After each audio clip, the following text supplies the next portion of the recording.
Earful of BJ on a beautiful Monday night. We got some Monday Night Football, and even more importantly, all the way from the West Coast, the only man who vacations for months at a time, protector of the forests, fantasy enthusiast, chaser of the ring, is here tonight with us live. Jake Trusty. What? Is that me?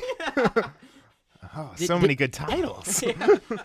Didn't you say you guys have been traveling since October 1st? October 1st, we got on the road. So we've been, our team's been on the road for a while. Lot of road lot games. of away games. We really work best, traveling around. It brings us together. I'm really worried about being home now. Mm-hmm. Well, It's a new dynamic. It We have home is. field advantage, but I think we have away field advantage for our team. Let's look at that game tonight. This home game. Looks like Ethan's got three guys left. Currently, right now, yes, it is the end of the first quarter. It is of the Monday game. It is, and he has not really scored. In fact, he's actually lost points at this point. And like I say, if he keeps doing that tonight, if he keeps losing points, that will ensure a victory for me. It will. Yes. Absolutely. Yes. We've crunched the numbers. Trust us. By losing points, Ethan will lose. Well, we talked about Ethan. Yeah. Let's go ahead and talk about Eric real quick. Let's talk about Eric real quick. So I thought about this. Mhm. Do you and Eric really dislike each other that much? Because you guys live on complete opposite ends of the states. This year's fantasy is definitely a metaphor for our relationship. We meet up once a year. It usually does not go well. No. No. Yeah. It's definitely we're better apart. I think we the trustees we like to sweep it. Like we don't just want one part of America. We want it all. They want the whole East Coast, Midwest, and the West. Well, might as well, man. Yeah. Do you have a favorite brother? I do. Yes. I'm just kidding. I can't wait to hear this. Yeah. Oh, Next gosh. time on Earful of BJ. Little teaser. I like that. Well, it's good to have you here, Jake. Good, Thank you, good guys. for you to be home and Really great appreciate being on the show so Oh, we soon. love I it. just got home like 2 days ago, so Yeah. this is great. Good. We get you fresh. Yeah. Well, let's just talk about your team for a little bit. I Let's feel talk like about it. in a good way. I feel like you've had some good teams, but this is your first great team. It is so nice to go into the game, to pull it up on my browser every week and not to dread the week coming. Last year, I mean, right now I'm sitting, I think if I win this, I might be second or third. Last year I definitely came in second to last place. But definitely, in the top two of the bottom. Sure. But it's definitely always been a struggle. It's been more stress than it has been excitement, and this year is definitely a lot of fun. When you first drafted, did you feel like you had a good as team as they are? Or? Don't we all feel like after the draft, like, man, this is the team? How does anybody have a better team than me? And like for me, who doesn't know everybody or everything about football, it's like I know every one of these guys' name. I stole this team from everyone. How did I do this? So, yeah, but it's working out well so far. In the thing about your team, so I felt like you would have known a lot because it's like everyone can hit those first 1 or 2 rounds because their names easy. everyone knows. Yeah. But I feel like you look at James White and man. you look at O.J. Howard even. Yeah. Those are late round guys, and that's where a team really succeeds is when they can hit late. And you I did that. Yeah, I think I may have had those guys on the team before, or definitely I've seen those guys in past years. Now we've been playing a couple of years. These names start sticking out, and then. Yeah, it just worked out. They just start blowing up, And even the waiver wire picks that I've picked up, even for 1 week, they do their job that week. They It's just been absolutely really have, great. yeah. And even Cam Newton, I think you got him a little bit later. I mean, it was mid rounds probably, and he's been top 3, I think. Yeah, I mean he's up there. He's not like that year that he really his MVP went off, yeah. but he's at 30 points every week. Then I'll take it. Absolutely.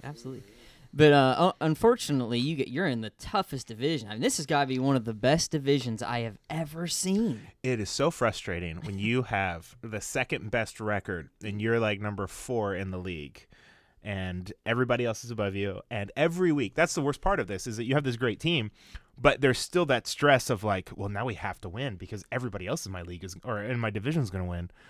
and it's just a race every week. So Chris losing this week is definitely going to relieve some stress. Can we talk about that for a second? We could talk about that the rest of the session if we wanted to. Dude, and almost more important than Chris losing is how good Logan is. Logan is so good. I played him last week, and he was not that good. Which was good for me. But, yeah, I'm really proud of Logan this week for learning. You play with the best, you learn from the best, is what I say. He plays me. He doesn't win, of course. But he goes back next week, and he gives it his all. And he beats Chris. He's going to be 3-6. How do you feel about his chances to make the playoffs? Is it over, or has he still got a shot? Well, his chances would be a lot better if he was 6-3 instead of 3-6. I'm going to tell you that right now. Okay, John Madden. But yeah, you keep talking about his team. He's got a great team. He just gets horrible matchups. He does. So you can be the best in the biz, but if you keep getting bad luck with all these guys, that's kind of what you said. Your record really does reflect how good you are. Oh, absolutely. Yeah. Thanks, Dave.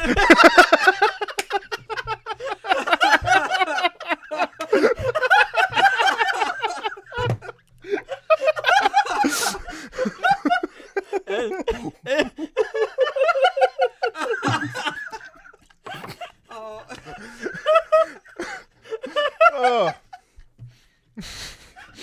That was brilliant.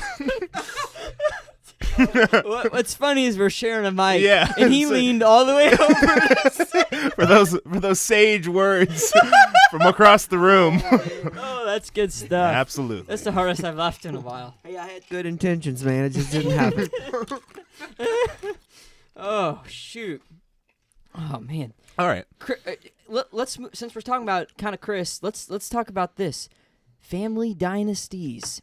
They're big. I mean, there's a couple. You have the Underwoods. Mm-hmm. You guys, you have 2 wins, so that's probably the most wins in any family dynasty, right? I guess so. Yeah. Dave doesn't have one yet, but every year you're a contender. Should have had one. You should have had one, but you're a contender. I think every year everybody's afraid of you. Now, let's break it down. I mean, we all love Ethan and Eric, solid guys. I think we can all say that they're solid guys. Great guys. I'm definitely the wild card in the family. I've gone through many phases throughout the years. But I'm okay. I won't toot my own horn too much, but we could talk about me for the rest of the episode.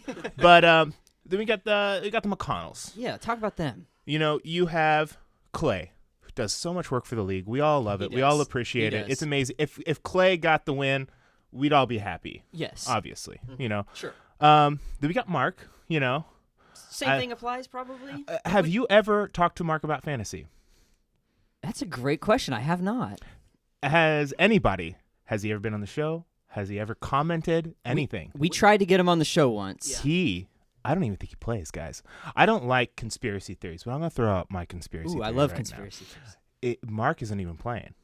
It's Chris and Clay sharing Whoa, yeah. I didn't know that. Yeah, that's it's just a theory. But they haven't proved it wrong yet. They haven't proved it wrong yet. So now it's out there. You're thinking about it. We want Mark on the show. Yeah, we need Mark on the show to deny it. So I think that's a question mark, or there's a red flag in the air. And then there's Chris, who he's got to win. Congratulations, big deal. Whatever. But every year, it's just like, and if he loses, gosh, I don't know what he talks about more. If he talks about winning more, or if he talks about what happens when he loses more. I mean, so as far as family dynasties go, I think we're definitely the Golden Boys. You guys obviously have the most wins. The Dishingers also play fantasy football occasionally, and the Bleshes now, a new dynasty coming up in the ranks. So. I finally changed both of their team names for them the other day. I did that because Matt does not know his password to save his life. Yeah, so I had to do it for both. But enough about me. Let's talk about my team.